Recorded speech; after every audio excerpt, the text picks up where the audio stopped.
Rabbi shrah li sadri wa yassir li amri wahlul 'uqdatam min lisani yafqahu qawli. Rabbi zidna ilma warzuqna fahma. Assalamualaikum warahmatullahi wabarakatuh. Waalaikumsalam warahmatullahi wabarakatuh. Alhamdulillah, wassalatu wassalamu ala rasulillah wa ala alihi wa sahbihi wa mawalah. Fa inni usini wa iyyakum bitaqwallahi faqad fazal muttaqun. Qala ta'ala wa tazawwadu fa inna khairaz zadi taqwa. Amma ba'd. Yang pertama, kita bersyukur kepada Allah bisa berkumpul majelis ilmu malam hari ini dalam suasana yang sejuk, yang enak, suasana habis hujan, bahkan suasana yang sebenarnya buat tidur ini sangat tewe sekali. Sebagian jamaah sudah terlihat menguap-menguap padahal baru mulai majelis, bukan karena saya yang bikin ngantuk, tapi memang suasananya ini buat tidur sebenarnya enak. Subhanallah, yang hadir di sini lebih milih mendengarkan ilmu ketimbang tidur. Semoga Allah cacat, Allah cacat. Ustaz juga manusia, kadang-kadang kepleset. Semoga Allah catat duduknya kita di sini sebagai bentuk kesyukuran kita atas nikmat sehat ini, dengan catatan kebaikan untuk kita semuanya. Beberapa waktu yang lalu ada orang yang mengeluh tentang panas. Semoga setelah ini tidak ada yang mengeluh tentang hujan. Karena memang manusia ini innal insana khuliqa halu'a, diciptakan suka mengeluh. Dikasih panas bilang panas, dikasih hujan mengeluhkan hujan, dikasih hujan sama panas dibilang hujan sampai malaikat tuh bingung, ini orang mau diapakan sebenarnya. Ya kira-kira kuliah. Yang kedua, salawat dan salam kita aturkan kepada uswah hasanah kita, junjungan kita baginda Nabi Muhammad sallallahu alaihi wasallam yang selalu mengajarkan tentang syukur. Beliau itu qiyamul lail sampai bengkak kakinya, sholat malam tahajud sampai pecah-pecah kakinya. Istrinya Ibunda Aisyah menanyakan kepada Rasulullah, ya Rasulullah, bukankah engkau itu sudah dijamin surga? Bukankah semua dosamu yang telah lalu ataupun yang akan datang sudah diampuni oleh Allah? Kenapa sholat malam sampai begini ya Rasulullah? Jawaban Nabi, afala akuna abdan syakur. Apa tidak boleh saya jadi hamba yang bersyukur? Kalau Nabi yang sudah dijamin surga, diampuni dosa-dosanya, kayak gitu qiyamul lailnya. Nah kita ini tidak dijamin surga, tidak dijamin dihapus dosa-dosanya, tapi ibadah-ibadah kita masih tipis-tipis. Maka semoga majelis kita malam hari ini, ilmu-ilmu yang disampaikan menjadi alternatif solusi supaya kita tetap dicintai oleh Allah Subhanahu wa ta'ala, walaupun mungkin secara amal-amal ibadah kita masih belum bisa maksimal. Ala kulli hal. Yang ketiga, saya mengingatkan diri sendiri dan juga semua yang hadir untuk senantiasa bertakwa kepada Allah, karena sebaik-baik bekal adalah takwa. Takwa itu melaksanakan perintah Allah, menjauhi larangannya. Nasihat takwa yang saya sampaikan ini ada hubung kaitnya dengan materi yang kita sampaikan di pekan lalu. Pekan lalu kita membahas kisah perjalanan Nabi Musa dan Khidir melubangi kapal, membunuh seorang anak, kemudian merobohkan, menegakkan tembok yang hampir roboh. Karena di bawah tembok itu ada apa? Ada harta karunnya. Dikatakan sama Nabi Khidir, wa amal jidar, adapun tembok itu fakana li ghulamaini yatimaini fil Madinah, adalah milik dua orang anak yatim yang sedang merantau ke kota. Wa kana tahtahu kanzun lahuma. Di bawah tembok itu ada apanya? Harta karunnya. Kanzun itu dalam bahasa Arab artinya harta karun. Jamaknya kunuz. Di dalam zakat ada zakat harta karun. Jadi kalau seorang itu menemukan harta karun, maka wajib dizakati seperlimanya. Nah, ini di bawah tembok tadi itu ada harta karunnya. Kalau temboknya itu ambruk, lalu terbukalah kalau di bawah situ ada harta karunnya, kemudian harta itu menjadi rebutan orang kampung yang bakhil itu, maka kesian anak-anak yatim yang di kota, mereka tidak mendapatkan haknya. Subhanallah, atas perintah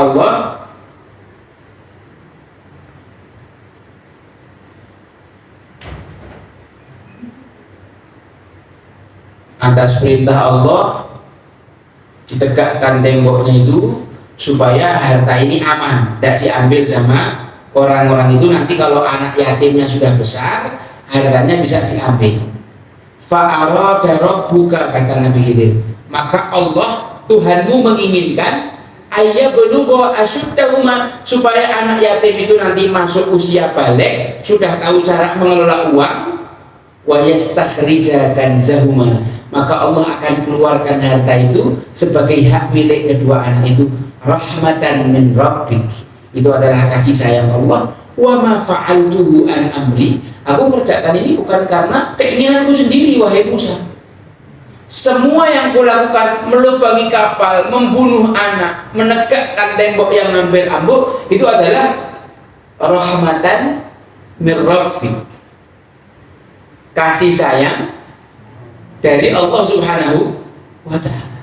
Aku bukan mengerjakan itu semauku sendiri. Yang menarik jamaah yang dirahmati Allah, kemarin kita membahas tentang wa kana abuhuma sholihah. Bapaknya dua anak yatim itu adalah orang yang soleh.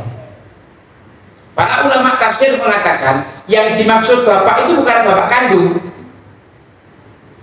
tapi mbah yang ketujuh. Yang dimaksud wa kana abuhuma, bapaknya dua anak itu dalam ayat bukan bapak kandung, tapi yang dimaksud adalah mbahnya yang ketujuh. Seakan-akan Al-Quran ingin memberikan pesan kepada kita bahwa amal soleh apapun yang dikerjakan orang tua itu bisa dirasakan hasilnya, bisa dirasakan manfaatnya, bisa dipetik buahnya untuk anak, cucu, cicit, keturunannya, bahkan yang sudah 7 generasi. Siapa bapak-bapak yang membangun masjid ini? Siapa bapak-bapak yang memakmurkan masjid ini? Kita tidak tahu kan usia kita berapa lama,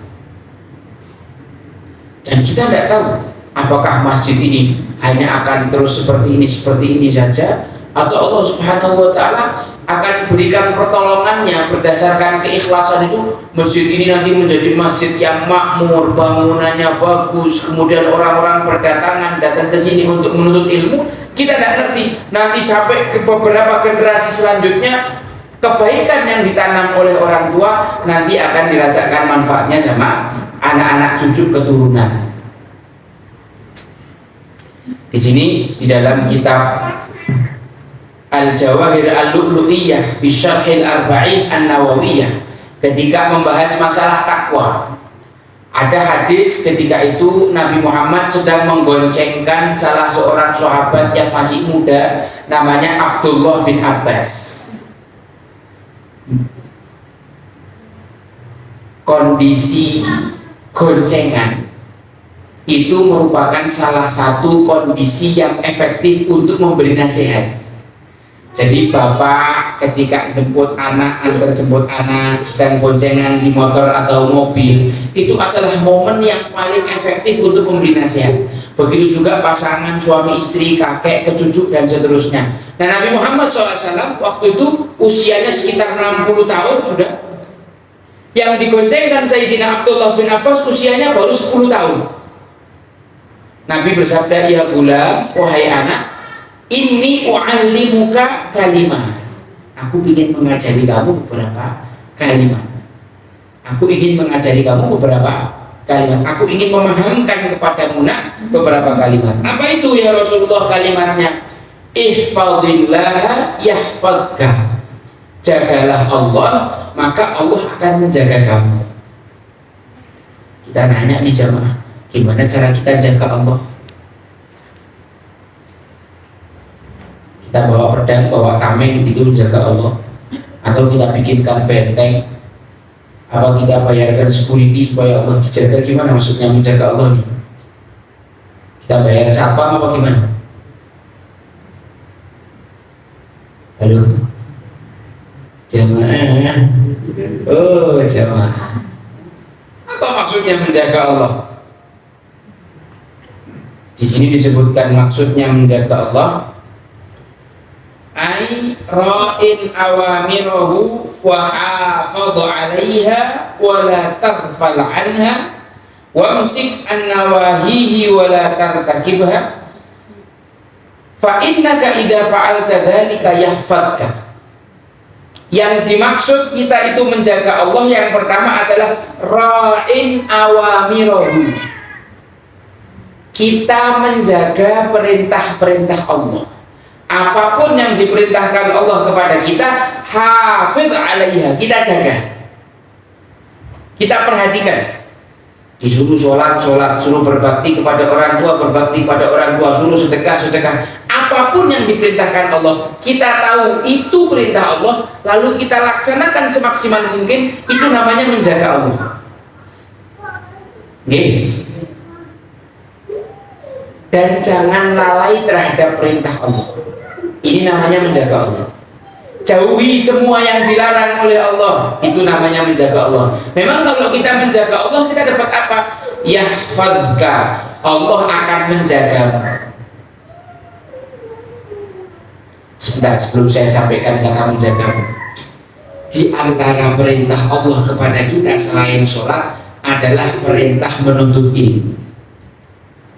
Salah satu wasilah taqarrub kepada Allah yang paling utama adalah menuntut ilmu. Berarti kalau kita hadir di majelis ilmu, sejatinya kita sedang mentaati Allah Subhanahu wa ta'ala, sedang menjaga perintah Allah Subhanahu wa ta'ala. Maka Allah akan berjanji, yahfadka, Allah akan menjagamu. Apa maksudnya menjagamu?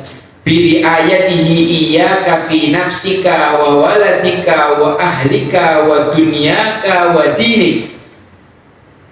Allah akan menjaga diri kita dari berbagai macam mara bahaya. Allah menjaga kita dari sihir, Allah menjaga kita dari ain, Allah menjaga kita dari penyakit, Allah menjaga diri kita dari gangguan orang, Allah menjaga diri kita.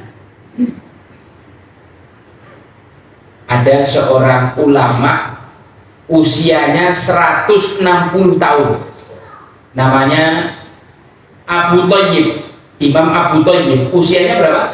160 tahun, sehat walafiat. Tidak ada matanya minus, tidak ada matanya plus, hidungnya normal, kupingnya tidak budek, gigi masih utuh semuanya, jalan-jalan masih kayak anak muda. Tidak ada sakit jantung, tidak ada ginjal, tidak ada penyakit-penyakit lain. Ketika ditanya, kok Anda di usia setua ini bisa sehat walafiat, rumusnya apa? Katanya, lam a'sillaha bi'adwin minha. Saya tidak pernah bermaksiat kepada Allah dengan satu anggota tubuh pun. Nah, jadi anggota tubuh yang dijaga tidak pernah dipakai buat maksiat, anggota tubuh itu akan dijaga dan dilindungi Allah sampai usianya tua. Ini kok ada murid baru 17 tahun sudah sakit, dah encok, dah asam urat, ini gimana ini, jangan-jangan Allahu a'lam bishawab. Jamaah yang dirahmati Allah, orang yang mentaati Allah bukan cuma dirinya yang dijaga, anak-anaknya dijaga. Yang belajar bapaknya, yang dilindungi Allah anak cucu keturunannya. Jadi Sa'id bin Musayyib, seorang ulama tabi'in, itu ketika ibadah selalu melebihkan ibadahnya dari batas normal. Misalkan dia biasa sehari majelis ilmu 1 kali ya, kemudian di suatu hari beliau menghadiri 2 majelis atau 3 majelis. Biasanya sholatnya sekian rakaat ditambah doanya ditambah, kemudian dia niatkan tambahan amalannya itu untuk anaknya. Ustaz, memang pahala satu amal yang dikerjakan orang tua, anaknya bisa dapat pahala, anaknya bisa dapat perlindungan dari Allah? Bisa. Dalilnya mana? Dalilnya ayat surat Al-Kahfi tadi, wa kana abuhuma sholihah. Kakeknya yang ke-7 orang soleh, siapa yang dapat manfaat?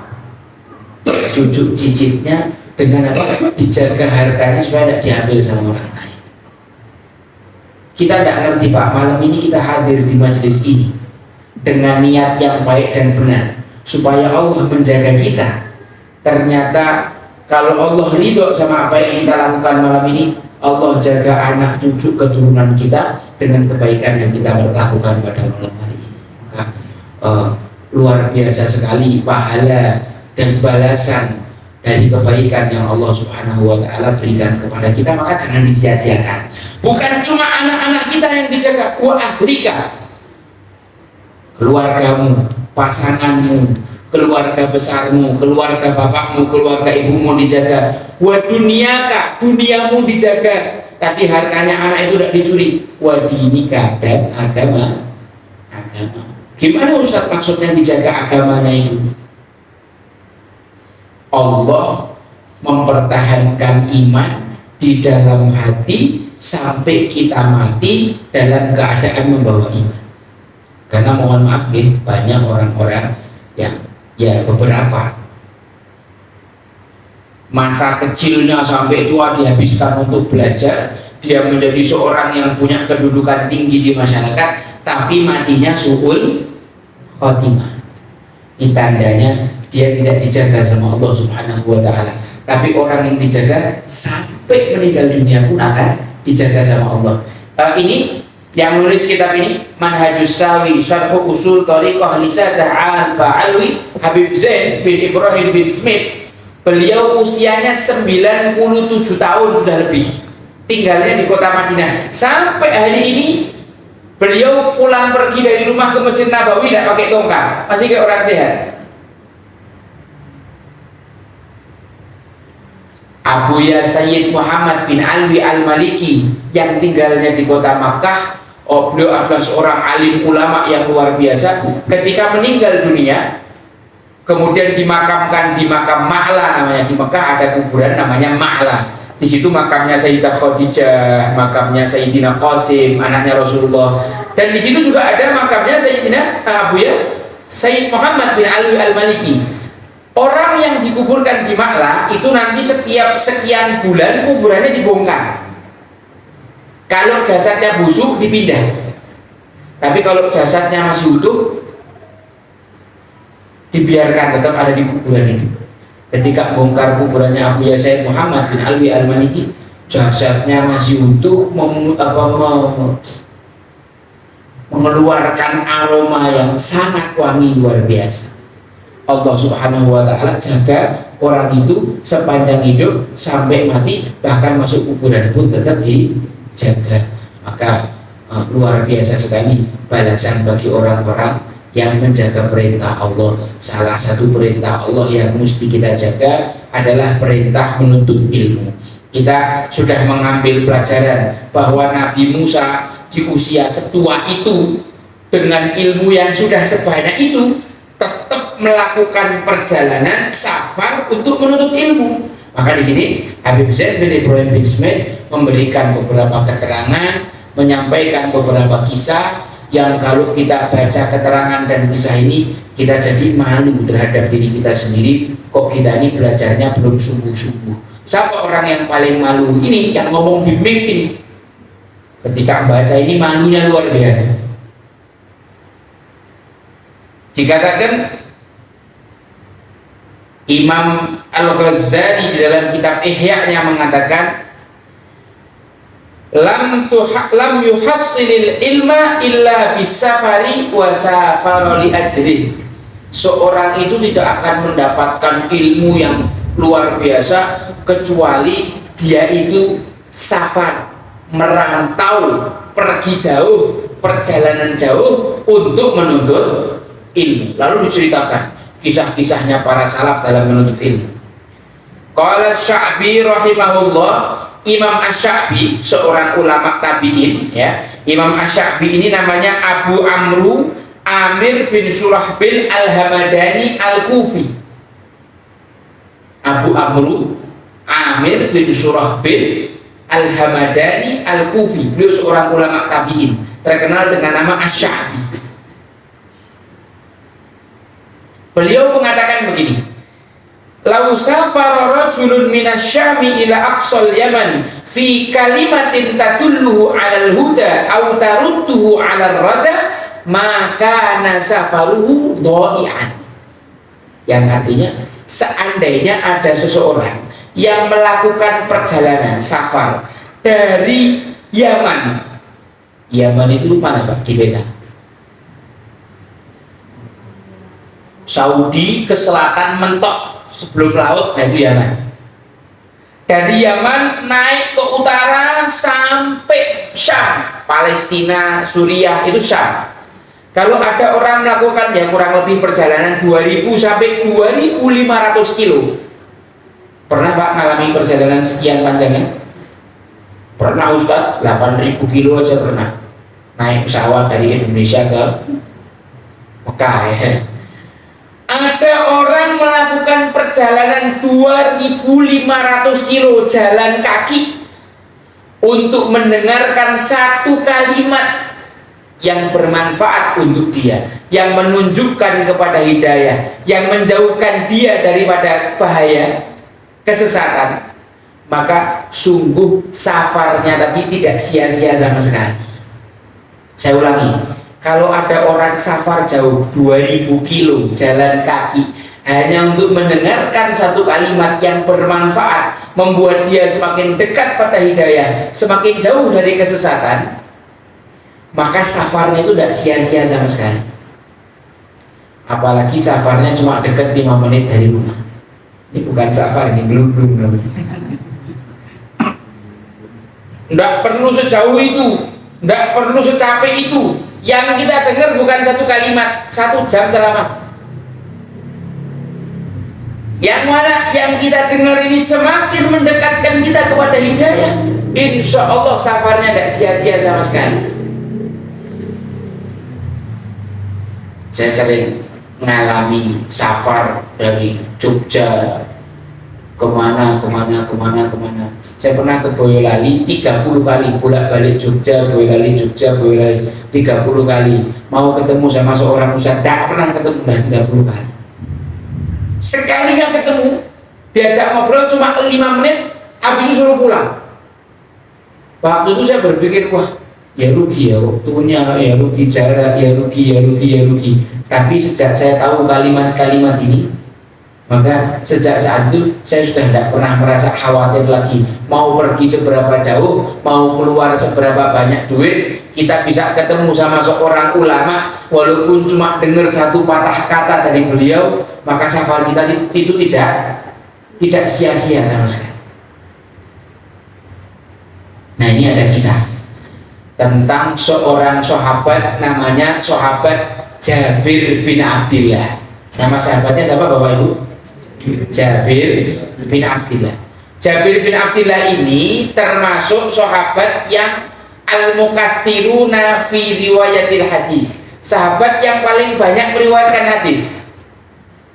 Ada 7 sahabat yang paling banyak meriwayatkan hadis. Yang paling banyak Sayyidina Abu Hurairah meriwayatkan 7.000 hadis. Sayyidina Jabir ini meriwayatkan 1.600 hadis. Paling banyak. Sayyidina Jabir mengatakan, aku itu pernah safar melakukan perjalanan jalan kaki 1 bulan untuk bertemu dengan sahabat Nabi yang namanya Abdullah bin Unais. Abdullah bin Unais. Sayyidina Jabir melakukan perjalanan selama 1 bulan hanya untuk bertemu Abdullah bin Unais. Kenapa kok melakukan perjalanan sejauh itu?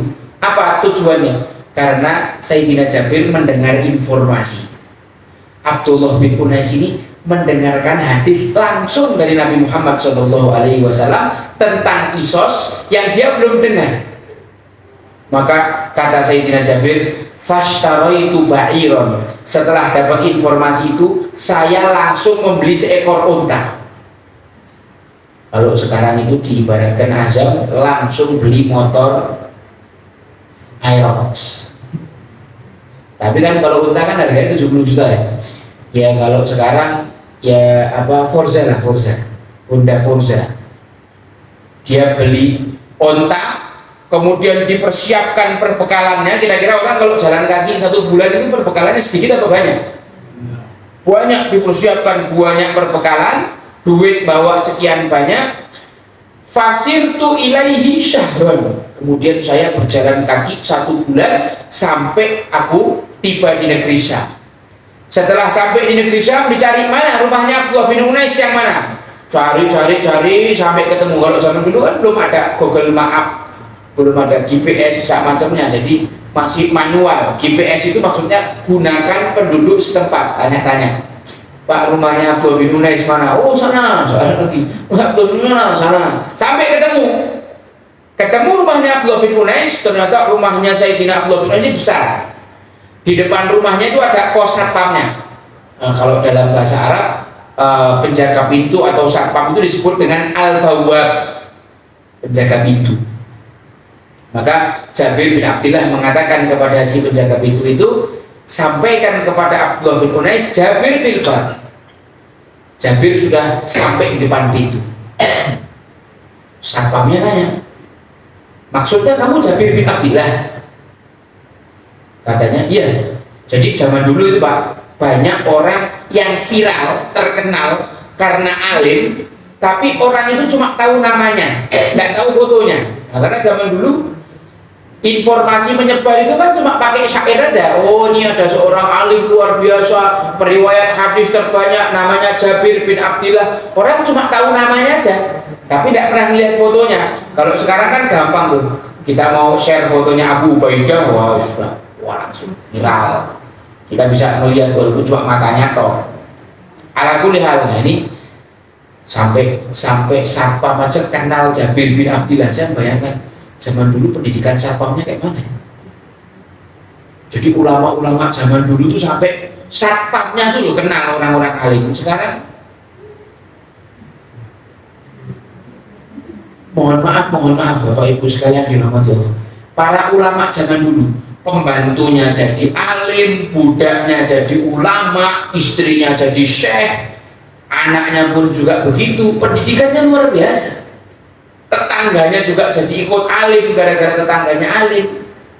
Kok zaman sekarang tetangganya ustadz, tetangga sampingnya tidak ngerti ilmu sama sekali. Ini kira-kira ustadz ini kalau ketemu sama Allah ditanya gimana dia cara jawabnya?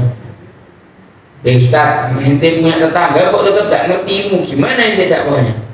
Wah repot tuh kelaku penjawabnya. Wah lari, bisa jawab. Mana coba lihat. Ayo Ustaz, kok ada tetangga tetap tidak paham apa belum bikin kajian apa gimana kan? Ya kalau kuliah. Satpamnya ini kenal Sayyidina Jabir bin Abdillah. Satpamnya masuk laporan, wahai Abdullah bin Unais, di depan ada Sayyidina Jabir. Oh langsung Sayyidina Abdullah bin Unais mandi pakai baju langsung keluar ke depan menyambut sahabatnya Sayyidina Jabir bin Abdillah. Diceritakan di situ, fa'atanaqani wa tanaqtuhu. Maka mereka saling ta'anuk. Di dalam syariat Islam ada satu syariat namanya ta'anuk atau ta'annuk. Ada yang sudah tahu ta'anuk itu apa? Ta'anuk itu dari kata unukun, leher. Jadi orang muslim satu dengan yang lain kalau sudah lama tidak jumpa, itu ketika ketemu pertama sunnahnya bukan salaman, tapi sunnahnya ta'anuk, langsung menempelkan lehernya dengan leher sahabatnya tersebut. Kalau saya sama Helmi kan ketemu setiap berapa waktu sekali, nah itu salaman, tasofah namanya. Saya sama Pak Bowo ketemunya seminggu sekali, tasofah namanya. Sama Pak Bambang tasofah. Sama abah saya, wah sudah setiap hari ketemu ya, tasofah. Tapi kalau orang tidak ketemu lama, 1 tahun tidak ketemu, ketika ketemu maka sunnahnya bukan tasofah, bukan salaman, tapi apa? Ta'anuk. Kita menempelkan leher ya, kalau bahasanya berpelukan, cuma kalau ini yang ditempelkan adalah leher. Jadi kalau kita perhatikan para habaib, misalkan Habib Ali Al-Habsyi datang dari mana?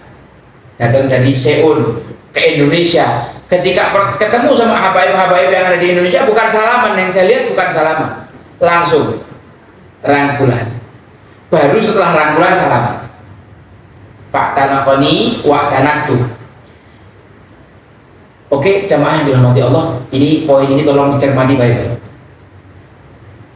Selesai ta'anuk, kalimat yang pertama kali diucapkan Sayyidina Jabir setelah dia berjalan lelah selama 1 bulan, ketemu sama sahabat yang namanya Abdullah bin Unais, yang pertama kali disampaikan kayak gini, hadithun balaghani anka annaka sami'tahu min Rasulillah sallallahu alaihi wasallam fil qisas fa khasyitu an tamut au amut qabla an asma'ah.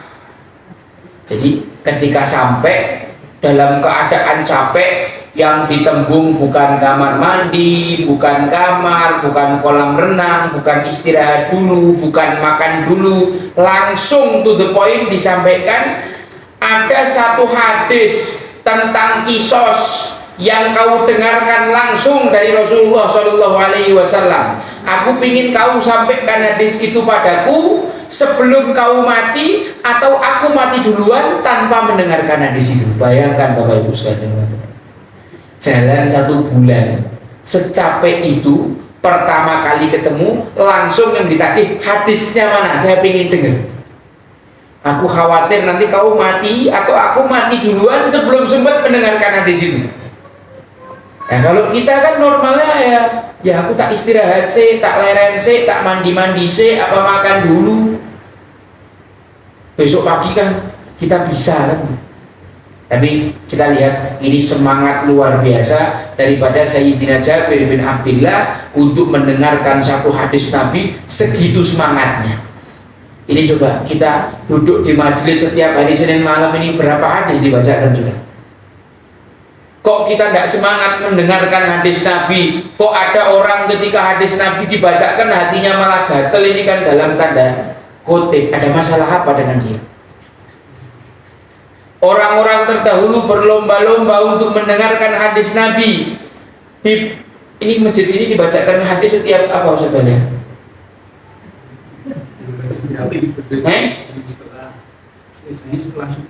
Setelah subuh dibacakan hadis. Kok ada orang tidak betah dengarkan hadis Nabi? Berarti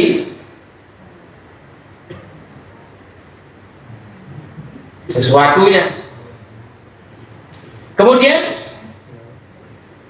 halo jamaah dirahmati Allah,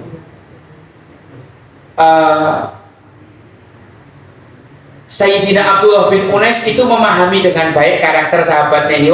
Sahabatnya jauh-jauh langsung nanya hadis, maka Sayyidina Abdullah bin Unais langsung menyampaikan ketika itu juga hadis yang didengarnya dari Rasulullah. Hadisnya gimana bunyinya? Yuhsyarun nasu yaumal qiyamati uratan ghurlan buhman. Manusia akan dikumpulkan di hari kiamat nanti dalam keadaan uratan,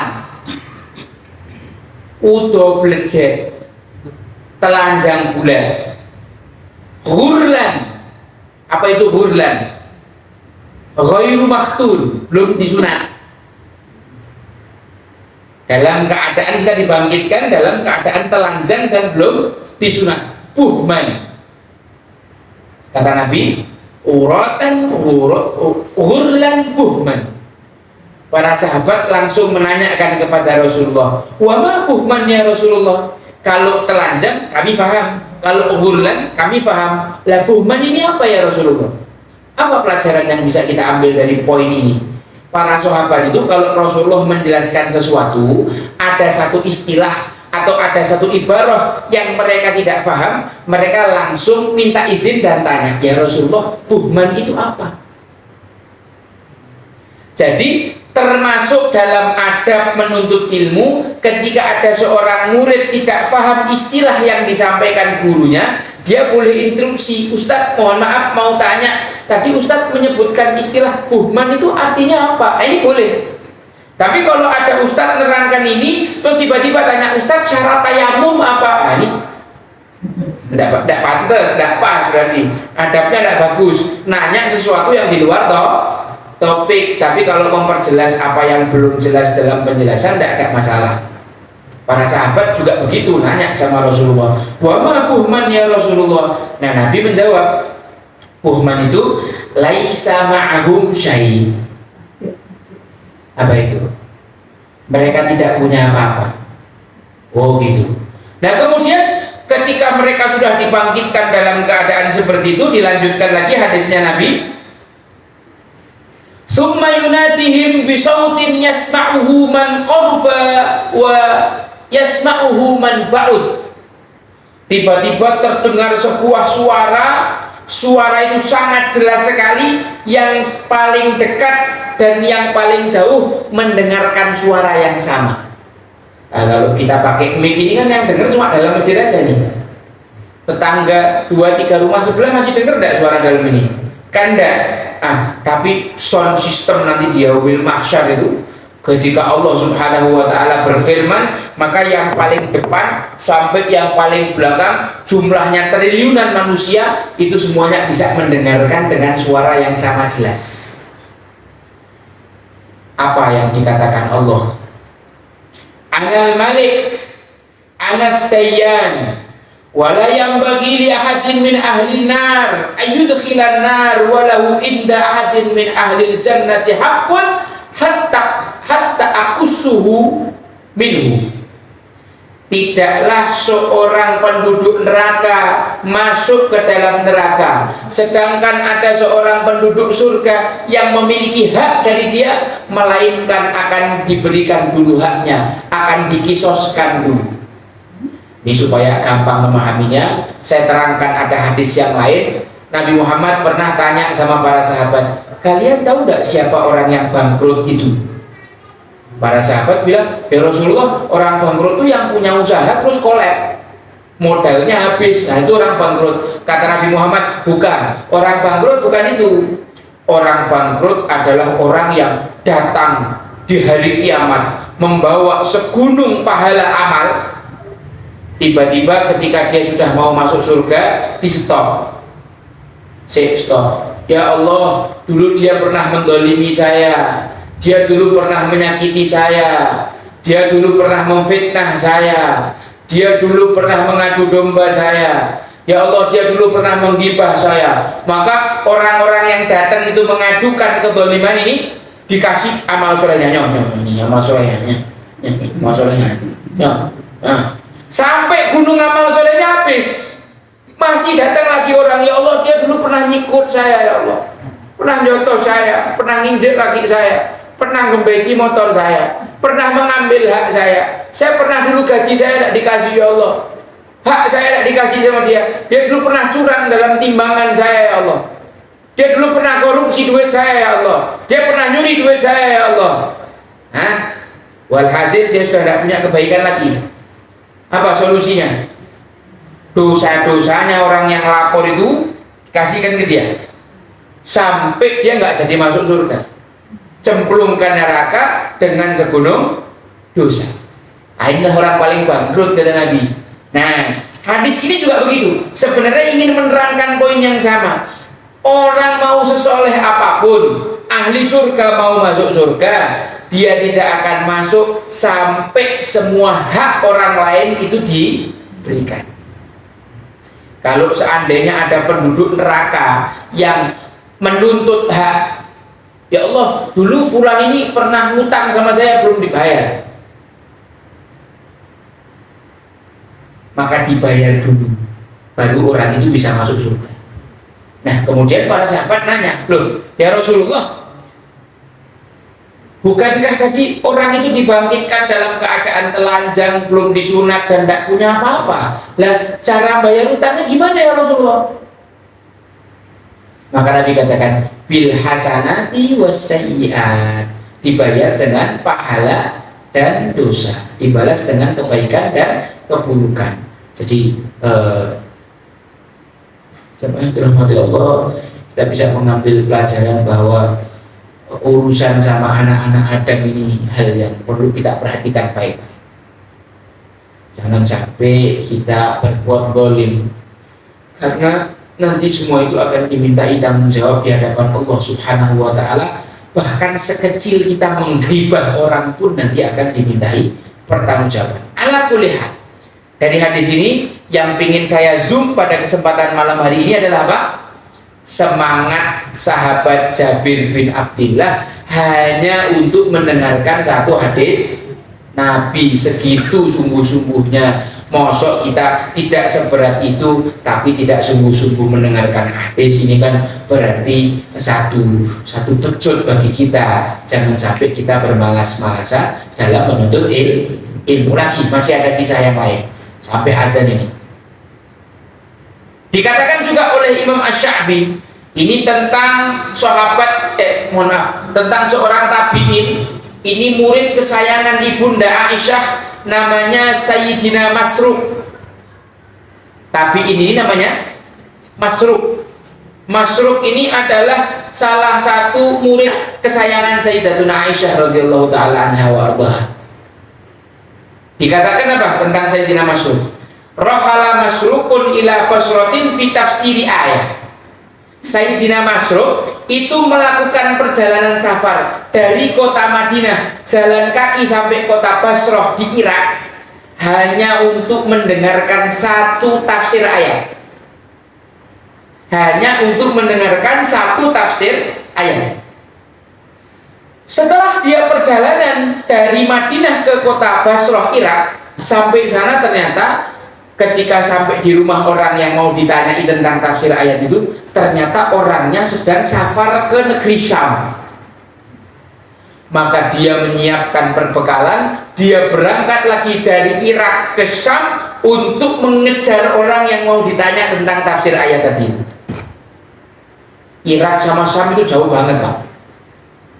Dari Madinah ke Irak, Irak ke Syam, hanya untuk apa? Tafsir satu ayat. Kita datang berapa jauh sih untuk mendengarkan tafsir banyak ayat? Kok kita malas-malasan? Berarti ada yang salah dengan kita. Ini kisah terakhir penutup. Disebutkan tentang seorang tabi'in juga namanya Ikrimah. Nama beliau adalah Al-Allamah Al-Hafidh Al-Mufassir Abu Abdillah Ikrimah bin Abdillah Al-Barbari Al-Madani. Beliau itu adalah budaknya Abdullah bin Abbas. Al-Allamah itu artinya orang yang menguasai banyak disiplin ilmu. Al-Hafidh itu adalah orang yang menghafal 300.000 hadis lebih. Al-Mufassir itu berarti orang yang sudah memahami semua tafsir Al-Quran. Namanya Abu Abdillah Ikrimah bin Abdillah Al-Barbari. Barbari itu Afrika Utara. Siapa Ikrimah ini? Ikrimah ini adalah Maula Ibnu Abbas, budaknya Abdullah bin Abbas. Coba perhatikan, Pak, budaknya ulama itu jadi ulama juga. Kalau budak kita jadi apa? Mau ikut kita 10 tahun tetap ya sama aja, sapi mawon, tidak meningkat cuma taraf ekonominya aja sedikit, tapi secara ininya jarang dipikirkan sama majikan ini. Nah, subhanallah, Sayyidina Ikrimah ini membaca ayat Allah di dalam surat An-Nisa ayat 100. Bunyinya a'udzubillahi minasyaitonirrajim. Wa may yakhruj min baitihi muhajiran ilallahi wa rasulih. Dan barang siapa yang keluar dari rumahnya berhijrah untuk Allah dan Rasulnya. Nah, ini surat An-Nisa ayat berapa? 100. Sahabat Ikrimah itu mencari tentang orang yang dimaksudkan dalam ayat ini. Wa may yakhruj min baitihi, siapa yang keluar dari rumahnya dalam rangka hijrah. ayat ini turun karena ada sebab. Ada seseorang yang hijrah, lalu hijrahnya ini menyebabkan Allah menurunkan ayat ini. Siapa nama orangnya? Itu dicari sama Sayyidina Ikrimah selama 14 tahun.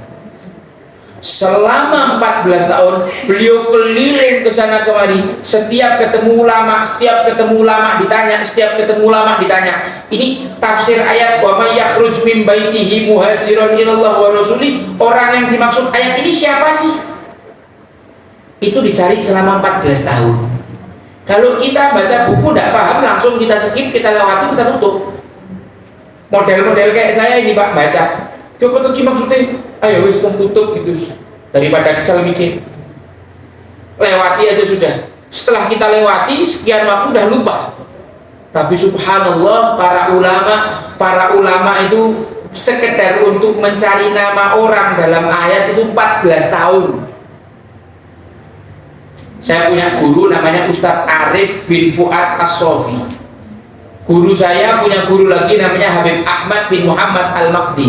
Habib Ahmad itu kalau baca buku lalu menemukan satu kalimat, satu kata, satu istilah yang beliau tidak paham, itu beliau bisa tidak tidur malam. Gelundang-gelundung tidak bisa tidur, akhirnya ke perpus, buku ini dibuka, nyari sampai ketemu. Satu kalimat kalau beliau tidak tahu, itu bisa beliau resah, tidak bisa tidur malam. Nah besok paginya ketika sudah duduk di meja makan bisa kelihatan pencariannya semalam itu berhasil apa enggak. Kalau Habib Ahmad di meja makan itu mukanya masih murung, oh berarti tadi malam buka buku semalaman tidak dapat ibaratnya itu. Tapi kalau di pagi hari itu wajahnya sudah sumringah, makan tahal, ini tandanya sudah ketemu. Sampai sebegitunya para ulama dalam mencari ilmu. Nah kita ini tidak perlu sesusah itu untuk mencari ilmu, tinggal gelundung sedikit dari rumah, seret kesini 5 menit, 10 menit, kita dengarkan ilmu. Masya Allah, takmir ini luar biasa, usahanya luar biasa, menghadirkan majelis, mengundang ustadz, ibu-ibu nyiapkan konsumsi supaya semua yang hadir di sini bisa merasakan ilmunya. Insya Allah semuanya dicatat amal jariah untuk kita semuanya. Siapapun yang ikut berpartisipasi, siapapun yang ikut terlibat dalam amal soleh yang mulia yaitu menuntut ilmu, maka akan diberikan ganjaran yang luar biasa dari Allah Subhanahu wa ta'ala. Idza mata ibnu adam in qata'a amaluhu illa min thalathin shadaqatin jariyatin aw ilmin yuntafa'u bih aw waladin shalih yad'u lah. Ilmu yang bermanfaat. Insyaallah kita semua yang duduk di sini terlibat dalam urusan ilmin yuntafa'u bihi, sehingga nanti setelah kita meninggal dunia di alam kubur itu kita setiap hari dapat kiriman pahala. Ya Allah, dari mana ini kok saya dapat kiriman ini? Wong saya dulu tidak pernah merasa mengerjakan. Ini video yang diupload di YouTube itu ternyata ditonton banyak orang sampai ribuan, sampai bergenerasi-generasi, kemudian diajarkan lagi. Yang minjemi HP dapat pahala, yang masak tripod dapat pahala, yang upload dapat pahala, yang edit dapat pahala, semuanya dapat pahala. Tapi tidak niat. Demikian yang saya sampaikan. Kalau banyak kurangnya saya minta maaf. Akhiru da'wana alhamdulillahirabbil alamin. Assalamualaikum warahmatullahi wabarakatuh.